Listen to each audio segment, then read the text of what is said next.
आ गए रसूल आ गए हुजूर आ गए कि चांदनी ने चाँद से कहा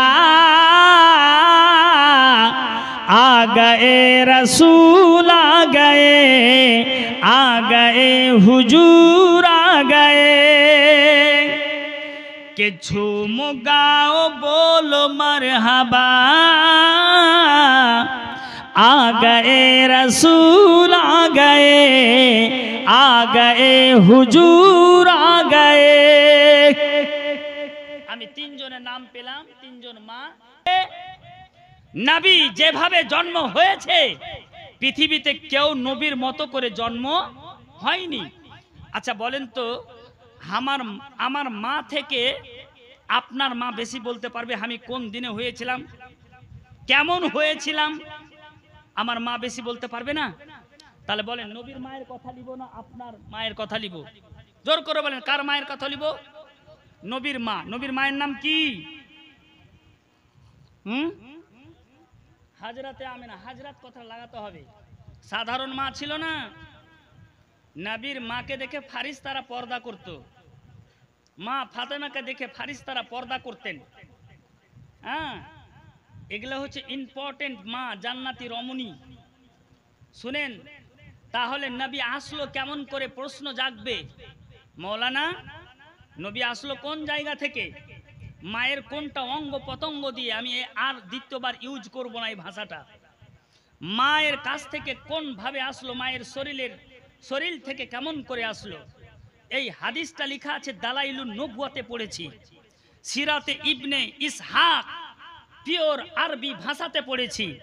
তারপরে একটা কিতাব, যেই কিতাবটা ইবনে আসাকির উনি লিখেছেন তাবকাতুল কবির, অরিজিনাল আপনার উটে বহন করে নিয়ে যাওয়ার সমান কিতাব, আরবের রাইটাররা লিখেছেন। সেই জায়গায় লেখা আছে কি শুনেন পরিষ্কার ভাবে। আবার ওলামায়ে কেরামগণ আছেন এখানে, আপনারা বলবেন যে মৌলানা তুমি হাদিস বানিয়ে বলছো। শুনেন, আমি জন্মের দৃশ্য থামো একটু, হাদিসটা বলে দিই। হযরতে ওসমান বিন আসের আম্মা বর্ণনা করছেন, হাদিসের বর্ণনাকারী রেওয়ায়াত করছেন, রাবি মানে রেওয়ায়াত করছেন, বর্ণনা দিচ্ছেন যে নবীর জন্মের সময় দেখলাম, আমি উপস্থিত ছিলাম সেবা করার জন্য, কিন্তু মা আমি সেবা করার কোন রকম চেষ্টা পেলাম না, সুযোগ পেলাম না। বলে কেমন করে সুযোগ পাবো?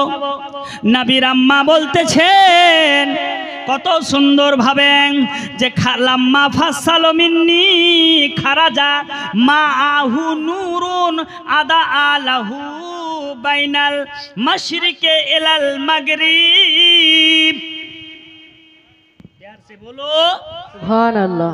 এইটা লেখা আছে আপনার তাবকাতুল কবির প্রথম খণ্ড পৃষ্ঠা নাম্বার 102। মিলিয়ে নেন, যদি না মিলে তাহলে ধরে বাঁধবেন, বেনে মারবেন। নবীর আম্মা বলেন লাম্মা ফাসালো মিন্নি, লাম্মা ফাসালো মিন্নি, আমার দেহ থেকে নূর বেরিয়ে আসলো। কি বের হলো? জোর করে কথা বলেন না। নূর বেরিয়ে আসলো। লাম্মা ফাসালায়ু ফাসসালো, আপনার বের হয়ে যাও, ফসকে বের হয়ে যায়, এটা হচ্ছে লোকাতি মানে। লাম্মা ফাসালো মিন্নি মুজমে নূর নিকলা, নূর নিকলা, নূর নিকলা। আমেনা বলতেছেন যে আমার থেকে নূর বেরিয়ে আসলো। মা আমেনা বলেন আর একটা কথা নোট করেন মা বোনেরা, বলেন বাচ্চা হওয়ার সময় মায়েরা কতদিন নাপাক থাকে বলেন তো? কতদিন থাকে জানা না? কইবেন আছে শরম, শরমের কথা কি আছে? আমি কি মায়ের পেট থেকে হইনি না আপনি হননি? মায়ের এক ফোঁটা দুধের ঋণ শেষ করা যাবে না, জানেন সবাই, কিন্তু বলছেন না মায়ের সম্মানের কারণে। আমার মা, আপনার মা কলিজার টুকরা, মা আমার, আহারে আপনার 40 থেকে 45 দিন একই রকম মা কষ্ট পায়, শরীরের খুন বের হয়, রক্ত প্রবাহিত হয়।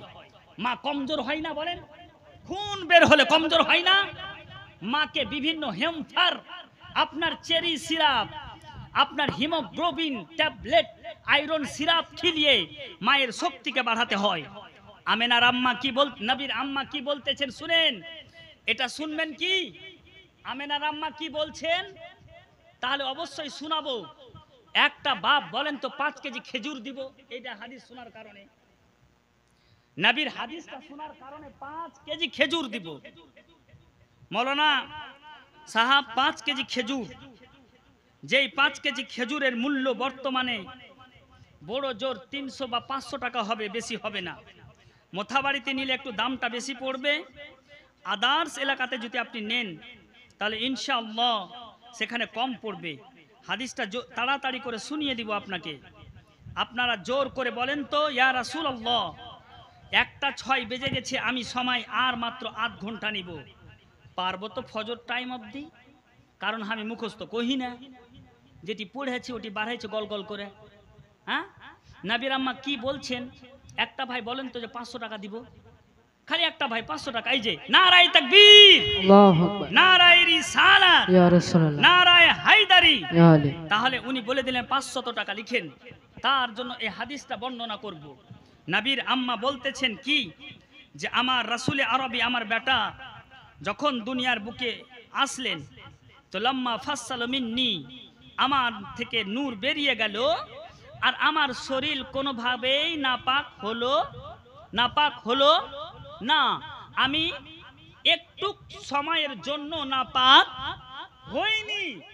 তাহলে নবীর মায়ের সাথে আমার মায়ের মিলনটা মিল হলো না। জান্নাতি রানী 4 জন এসেছেন, ওনারা বলেন মা আমেনার দেহ থেকে কেমন করে নূরটা ফসকে বেরিয়ে গেল, আল্লাহ আর মা আমেনা ছাড়া কেউ বলতে পারে না।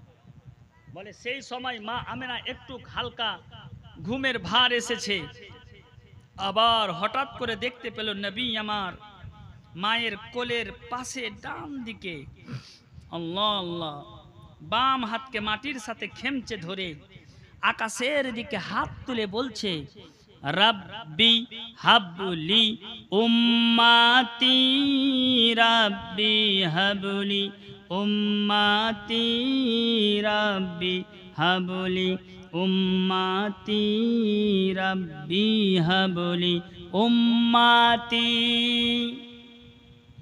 নবী জন্ম নেওয়ার পরই কথাটা বলতে পারলেন। অসীম আমরা বলেছি রে, শুনেছিস নানীদের মুখে যে আমরা শুধু একটা বলেছি, মায়ের মনকে জয় করার জন্য মা যে কষ্ট করে দুনিয়ার বুকে আমাদেরকে জন্ম দিলেন আল্লাহর রহমতে, কুদরতে, শক্তিতে। যদি বাচ্চা যদি কথা না কহে, না কানে, মা কিন্তু ব্যথা ভুলবে না। অরিজিনাল বললাম না নানু হযরত, অরিজিনাল বললাম না? যেমন মা দুনিয়ার বুকে আমরা আসলাম, আমরা কুয়া কুয়া করে ক্যা ক্যা করে কাঁদি, আর নবী আমার কাঁদছেন না তো কাঁদছেন স্পষ্ট ভাষা বলে, রাব্বি হাবলি উম্মাতি, রাব্বি হাবলি উম্মাতি, আল্লাহ তুমি আমার প্রত্যেকটা উম্মতকে বখশে দাও। জন্মের সময়ও নবী আমার উম্মতের চিন্তা, আর বর্তমান কবরে যে নবী লম্বা হয়ে আরাম করছেন, মাঝে মধ্যে এটাও হাদিস শোনাবো তো 500 টাকা চাই, কারণ হাদিসটা খুব ইম্পর্টেন্ট, নেকিটা খুব বেশি আছে। সবাই 100 টাকা করে দেন না নগদ, বা ধার দেন, 1 বছর পর দিবেন। মাত্র 100 টাকা হাত তুলেন তো 5টা ভাই যারা দেননি। মায়েরা আপনারা এই কিশমিশ না এই কাজু লাগে, 1 কেজি কাজু দেন তো, অরিজিনাল কাজু দুধে দেওয়া হবে, হাত তুলেন তো। দুধের কাজু একটা কটি জানি আমি, লোয়েস্টটা নিবেন, লোয়েস্টটা, লো কোয়ালিটি, ফুল কোয়ালিটি দামটা অনেক বেশি, তার জন্য যেটা বাজারে বর্তমানে মুদিখানার দোকানে বিক্রি হচ্ছে ছোট কোয়ালিটির দামটা কম, তাই না? সেই দামটা চাইছি। আচ্ছা 500 দেন, 500 দাম কমিয়ে দিলাম, জান 500 একটা ভাই। আমি হাদিসটা শোনাবো, খুব মন দিয়ে শোনাবো এবং আপনাদের ঈমান আমল তাজা হয়ে যাবে। আল্লাহু সামাদ, জোর করে বলতে ইয়া রাসূলুল্লাহ, ইয়া হাবিবাল্লাহ, ইয়া হাবিবাল্লাহ। সুবহানাল্লাহ।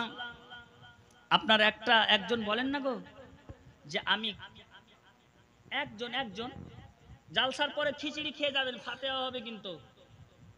এটা আমাকে কমিটির লোক অনুরোধ করতে বলেছেন, কেউ যত আপনারা বাড়ি না যান। আর এটা আমি কথা দিচ্ছি, আপনাদের ঘুম ভালো হবে আর 5 ওয়াক্তের নামাজ পড়বেন আর পাক পবিত্রতা অর্জন করবেন। কারণ পাক পবিত্রতা যদি আপনি অর্জন না করেন তাহলে আপনার নামাজও কবুল হবে না। গত জালসায়, প্রতিটা জালসায় ইদানিং আমি বলতে শুরু করেছি জীবনীতে, মেল্লাই কেউ এখন আছে, অনেক কেউ আছে ওজুর ফরজ জানে না, যারা পুকুরে ডুব দিয়ে উঠে যায়। মা বোনরা থাকলেও আমি বলে দিচ্ছি শুনেন, উজুর ফরজ হচ্ছে 3টি। 1 নাম্বার, আপনার গড়গড়া করবেন জোরে আ আ করে, ঠিক আছে? 3 বার করবেন, নাকে পানি দিবেন নরম হাড় পর্যন্ত, আর গোটা শরীরকে ধৌত করবেন। আর আপনারা পুকুরে ডুব মেরে উঠলে পাক হবেন না। আপনি সিম্পল গোসল করলেও এরকম সিস্টেম করতে হবে, কারণ আপনার রূহ, আপনার আত্মা যেন এরকম ভাবে না পার হয়। দরুদ শরীফ পড়েন, আল্লাহুম্মা সাল্লি আলা সাইয়্যিদিনা মাওলানা মুহাম্মদ ওয়া আলা আলি সাইয়্যিদিনা ওয়া আলা আলি সাইয়্যিদিনা মাওলানা মুহাম্মদ। আল্লাহুম্মা সাল্লি আলা সাইয়্যিদিনা মাওলানা মুহাম্মদ ওয়া আলা আলি সাইয়্যিদিনা ওয়া আলা আলি সাইয়্যিদিনা মাওলানা মুহাম্মদ সাল্লাল্লাহু আলাইহি ওয়াসাল্লাম। মনের ঘরেতে রেখেছি যারে, দো জাহানের বাদশা নবী কমলিওয়ালা রে, দো জাহানের বাদশা নবী কমলিওয়ালা রে। আমার মনের ঘরেতে রেখেছি যারে, দো জাহানের বাদশা নবী কমলিওয়ালা রে, দো জাহানের বাদশা নবী কমলিওয়ালা রে। সবাই বলেন, মনের ঘরেতে রেখেছি যারে, দো জাহানের বাদশা নবী কমলিওয়ালা রে, দো জাহানের বাদশা নবী কমলিওয়ালা রে। আমার মায়ার নবী রে, আমার দয়ার নবী রে, দো জাহানের বাদশা নবী কমলিওয়ালা রে, দো জাহানের বাদশা নবী কমলিওয়ালা রে। মোরা যদি ডানাওয়ালা পাখি হইতাম, ওই মদিনা দেখার লাইগা উড়িয়া যাইতাম। মোরা যদি ডানাওয়ালা পাখি হইতাম, ওই মদিনা দেখার লাইগা উড়িয়া যাইতাম। হৃদয় জুড়ে দেখতাম আমি, হৃদয় জুড়ে দেখতাম আমি নয়ন ভরে, দো জাহানের বাদশা নবী কামলিওয়ালা রে, দো জাহানের বাদশা নবী কামলিওয়ালা রে। আমার মায়ার নবী রে, আমার দয়ার নবী রে, আমার মায়ার নবী রে, আমার দয়ার নবী রে, দো জাহানের বাদশা নবী কামলেওয়ালা রে, দো জাহানের বাদশা নবী কামলেওয়ালা রে। আদি পিতা আদম যখন মুসিবতে পড়ে, মোদের নবীর ওসিলাতে আল্লাহ দোয়া কবুল করে। আদম নবী আদি পিতা আদম যখন মুসিবতে পড়ে, মোদের নবীর ওসিলাতে আল্লাহ কবুল করে। কে সাফায়াতের ময়দানে দেখা দিও রে, দো জাহানের বাদশা নবী কামলিওয়ালা রে, দো জাহানের বাদশা নবী কামলিওয়ালা রে। আমার মায়ার নবী রে, আমার দয়ার নবী রে, দো জাহানের বাদশা নবী কামলিওয়ালা রে, দো জাহানের বাদশা নবী কামলিওয়ালা রে। মাগো, খালারা, নানিরা, রাত অনেক হয়ে গেছে, তবে একটা উপদেশমূলক কথা বলে যায়। প্রত্যেক দিন বাড়িতে কোরআন শরীফ তেলাওয়াত করবে। হ্যাঁ, অনেক খিচুড়ি আছে, এবং বাড়ি থেকে যারা এখন পর্যন্ত ঘুমাননি, আমার শব্দ বা আমার আওয়াজ আপনার কর্ণে অর্থাৎ কানে আপনি শুনতে পাচ্ছেন, না থেকে তাড়াতাড়ি দুয়াতে শামিল হওয়ার জন্য চলে আসুন। আমি মাত্র 15 মিনিট টাইম দিলাম। 15 মিনিটের মধ্যে আপনারা নিজ নিজ বাড়ি বিছানা, গরম বিছানা ত্যাগ করে শেষ দুয়াতে শামিল হন। আমি খুব খুশি যে আপনারা এই বছর এবং নেক্সট বছরের জন্য ঈদে মিলাদুন্নবী পালন করার জন্য বড় উদ্যোগ নিলেন। আচ্ছা আচ্ছা, কাজু কিশমিশ দান করে দিয়েছে। আচ্ছা আচ্ছা, কারা কারা বলেছে একটু নামটা বলে দিই। অনেকেই করেছে, বলা অসম্ভব হয়ে যাবে, মানে 2 পেজ 2 পৃষ্ঠা লিখে কমপ্লিট করে দিয়েছে। একবার দোয়া করেন তো। আল ফাতিহাতু ইলা রুহিন নবী। আল্লাহ গো, যেই সমস্ত খালারা, নানিরা, নানারা আল্লাহ গো 5000, 100 টাকা, 200 টাকা এবং রান্নার জন্য অনেকে আপনার দান করেছে খোদা। হে খোদা, অনেকে খেজুর কিশমিশ দিয়েছে, চিনি দিয়েছে, দুধ দিয়েছে খোদা। আল্লাহ গো, সামনে বছর ঈদে মিলাদুন্নবী, আল্লাহ তোমার নবী দুনিয়ার বুকে এসেছে, তার জন্য সামনে বছরের জন্য খুশি প্রকাশ করার জন্য গ্রামের যুবক কমিটি থেকে বড় বড় বয়স্ক বয়োজ্যেষ্ঠ বাবাজিরা, নানারা সবাই মিলে আগামী বছরের জন্য খুশির প্রস্তুতি এখন থেকে নিল। আল্লাহ যারা যারা দান করেছে খোদা, নিয়াত শুরু করে দিয়েছে, তুমি তার বাড়িতে রুজি রোজগারে বরকত শুরু করে দাও। আল্লাহ গো রহমত তুমি সঙ্গে সঙ্গে দান করে দাও।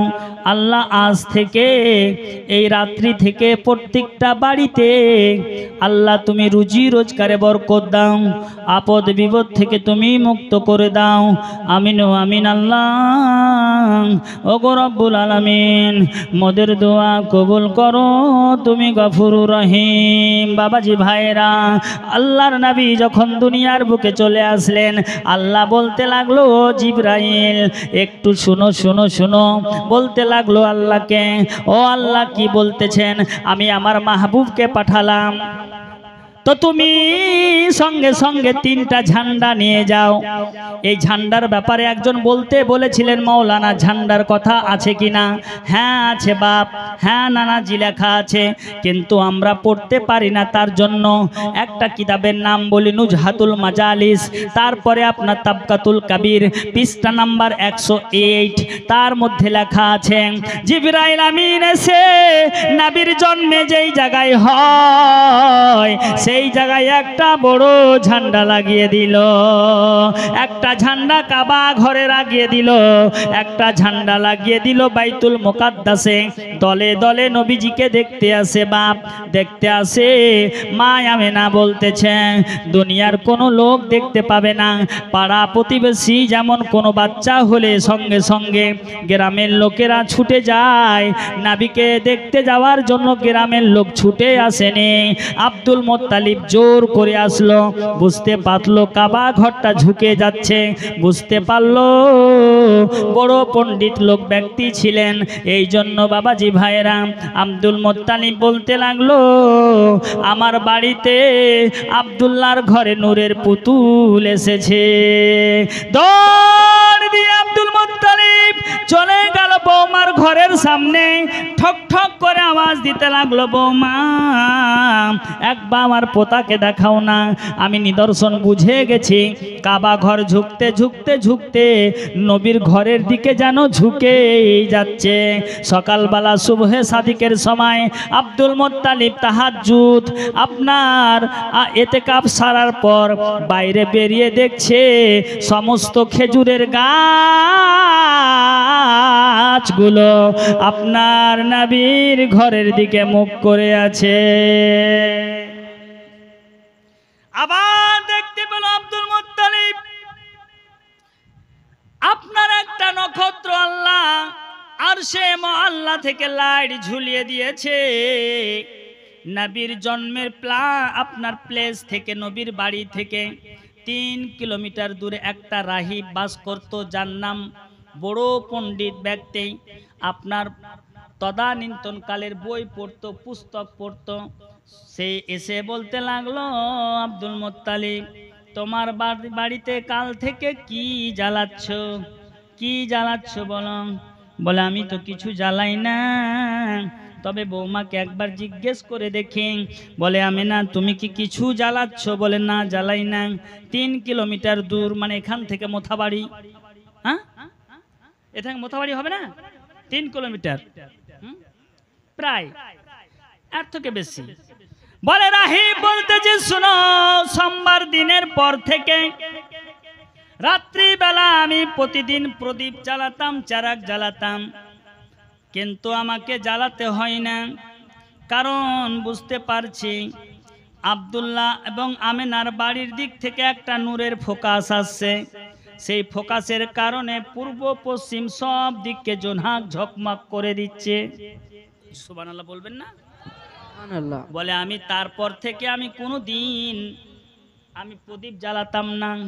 ও বাবাজি ভাইরা, আব্দুল মুত্তালিব মা আমাকে বললো আমেনা তুমি বাড়িতে সব সময় বাচ্চাকে খেয়াল রাখবে।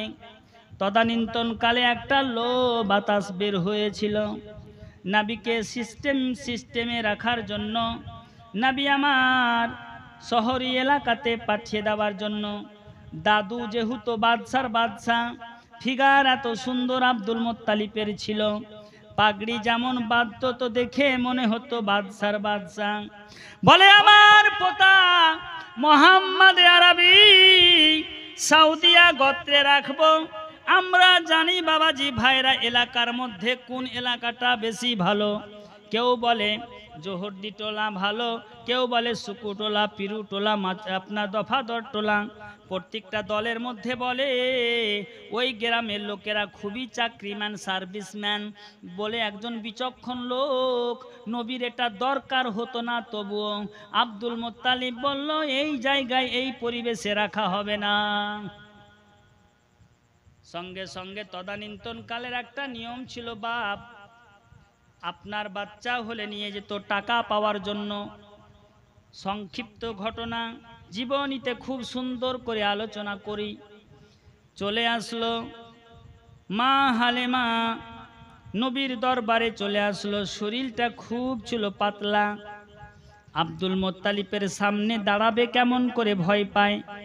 আব্দুল মোত্তালিব বুঝতে পারলো বিচক্ষণ লোক, চেহারা দেখলে বোঝা যায়। বলে এর দিল আছে, মেয়েটার গরিব হতে পারে কিন্তু বাচ্চাকে সুন্দর করে রাখতে পারবে। সঙ্গে সঙ্গে আব্দুল মোত্তালিব চুজ করে নিল, চয়েস করলো। বলে তোমার নাম কি বলো বেটি তুমি? সঙ্গে সঙ্গে বলতে লাগলো আমার নাম হলো হালিমা। বাড়ি কোথায়?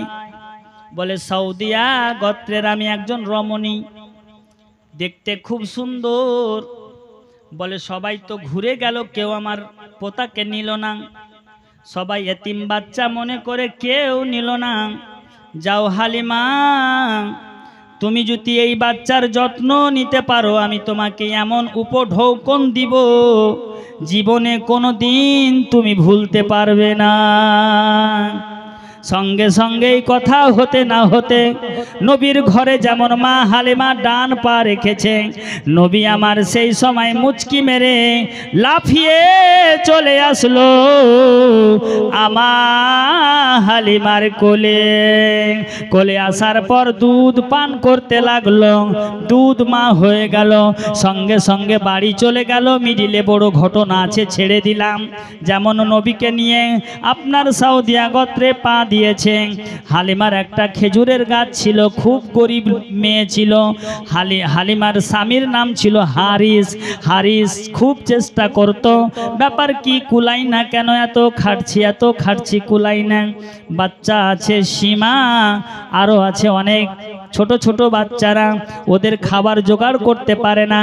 একটা শুকনো খেজুর গাছ আছে কিন্তু খেজুরগুলো আপনার খোসা। খেজুরগুলো কি? খোসা। হ্যাঁ, খজুরগুলো খোসা। এটা বলে শেষ করে দিচ্ছি ভাই ও বাবাজি ভাইরা, খোসা যেমন হয়েছে নবী আমার পা দিয়েছে তার ডিহিতে যেমন পা দেওয়া নাই, সঙ্গে সঙ্গে আপনার সেই শুকনো খেজুরে এমন করে রস আল্লাহর রহমতে আসলো আর টপ টপ করে পড়তে শুরু করলো। পাড়ার লোকেরাও খেলো, বাচ্চারা খেলো, সবাই মিলে খেলো। মা হালিমা বলেন নবী যখন আমার বাড়িতে ছিল আমি নবীকে কোনোদিন পেশাব পায়খানা করাতে নিয়ে যাইনি। নবী নিজের ছোট বাচ্চা, আপনার ছোট বাচ্চা আমার পাশে ঘুমাতো। গভীর রাতে দেখতাম নবী আমায় একাই উঠে হাঁটতে হাঁটতে হাঁটতে হাঁটতে মরুভূমি এলাকাতে রাত্রিবেলা বসে থাকতো। অনেক বড় বড় ঘটনা আছে, নবীর জীবন কাহিনী বলে শেষ করা যাবে না বাবাজি ভাইরাম। শুনেন আল্লাহর নবী দো জাহানের বাদশা একটা কথা সে শান্তে বলে গেছেন, আমার মা এর আমি তো ভালোবাসা পাইনি, কিন্তু মা হালিমা আমাকে যতটা ভালোবাসা দিয়েছে সেই ভালোবাসার ঋণ আমি নবী হয়েও শেষ করতে পারবো না। অনেক বলার ছিল কিন্তু 12টার সময় কেন দিলেন তার জন্য আমি এখান থেকে আমার বক্তব্য শেষ করছি। কারণ আপনারা গরম গরম খিচড়ি খাবেন, সেটা যেন না ছুটে। এটা দোয়া হবে। আর আমি রিকোয়েস্ট করে বলছি প্রতি বছর আপনারা এটাকে পালন করবে। আর একটা মাসলা বলে দিচ্ছি, সামনে বছর ডিজে কেউ বাজিয়ে নিয়ে যাবেন না। ডিজে গাড়িতে কেউ চড়াবেন না, কারণ এমন বড় একটা জিনিস না ভিটা বক্স। হ্যাঁ, ডিজে কেউ নিয়ে যাবেন না, কোনো কমিটি যদি নিয়ে যান বক্তব্যতে ডিজের ব্যাপার আলাদা, তবে ওই যে মিউজিক গান এটা কিন্তু শরীয়তে ঠিক হবে না। হ্যাঁ, ডিজেতে না রে বাজানো জায়েজ আছে, ডিজেতে আপনার ক্যাসেট মিউজিক বাজানো, যাতে করে ওয়াহাবিরা বুঝতে পারছে যে এরা মনে হয় গান বাজাচ্ছে, অনেকে ড্যান্স করছে। জুলুস যাওয়ার নিয়ম আপনার চকলেট মেয়েদের দিকে ছেলেদের দিকে ছিটানো না যায়। যদি আপনি সুন্দর প্যান্ডেল করে সেই জায়গাতে চকলেট কেনে আপনি সোনা খিলাতে পারেন, জায়েজ আছে। একটা আদব, উজু করে বের হতে হবে, জুলুসে তাকবীর মুখে লাগাবেন। তবে যদি মাইকে ডিজে বক্স বেঁধে নেয় তো কমিটির কিছু দুষ্ট লোক আছে বলে বাজানারে দেখা যাবে, তার জন্য এরপরে ডিজে আমি প্রত্যেকটা জালসাতে বলে এসেছি, এই ঢ্যাবরা ঢ্যাবরা বক্সকে জীবনে বাঁধবেন না। এই ঢ্যাবরা বক্সের কারণে একজনের জীবন চলে গেছে। মডেলে গত বছর জুলুসের সময় হার্ট অ্যাটাক হয়ে মারা গেছে, ছেলেটার নাম হলো নাঈম। নাঈম মারা গেছে মডেলে। তার জন্য ভিটা বক্সের অত্যন্ত শব্দ এখন মানুষ নিতে পারে না, হার্ট অ্যাটাক হয়ে মারা গেছে। জোড়হাত করে বলছি ডিজে বাজাবেন না, তবে চং যতটা লাগাতে পারেন আর তাকবীর লাগাবেন। আর সেই দিন প্রত্যেকটা বাড়িতে একটা করে ঝান্ডা লাগাবেন। ঝান্ডা লাগানো হচ্ছে সুন্নাত, জিবরাইল আমিনের সুন্নাত। এরকম ভাবে জুলুস পালন করবে, এটা জায়েজ আছে। বাকি অতিরিক্ত জিনিস ভাটকা ফুটানো না যায়, হারাম। আপনার ভাটকা ফুটানো না যায় এবং হারাম। ভাটকা ফুটানো যাবে না। ঈদে মিলাদুন নবীতে আপনার মসজিদকে লাইটিং বেশি ভালো করবেন। তারপরে বাড়িতে আপনার ভাগযুগনি বল লাগানো জায়েজ আছে, এই জন্যে যে অন্য লোকেরা মনে করবে যে বিশ্বনবীর আজকে জন্মদিনের কারণে তারা লাইটিং করেছে, তাই না? প্রতি বছর কেউ ঝুকঝুকি বল বা ভাগযুগনি বল লাগাই না। মূলত এটা শরঈ হুকুম এবং মুফতিদের ফতোয়া, এটা জায়েজ আছে। তাহলে আমি আমার বক্তব্য এখান থেকে ইতির রেখা টানলাম। যদি ভাষার মাধ্যমে, বলার মাধ্যমে, দান উঠাতে গিয়ে যদি কেউ দুঃখ পেয়ে থাকে, তাই এম ভেরি ভেরি সরি, আপনাদের কাছে ক্ষমা চাইছি। এবার সবাই মিলে তোবা করেন তো। আস্তাগফিরুল্লাহ রব্বি মিন কুল্লি যামবিন ওয়া আতুবু ইলাইহি। 24 ঘন্টার মধ্যে একবার কেউ বলতে পারবেন না? হ্যাঁ, কখন মওত চলে আসবে বলা যায় না। নমাজও পড়বেন, তওবা বেশি বেশি করবেন, কালমা শরীফ মুখে রাখবেন। উঠ খড়ে হো যাও তাজিম আহমদ কে লিয়ে। ইয়া নবী সালাম আলাইকা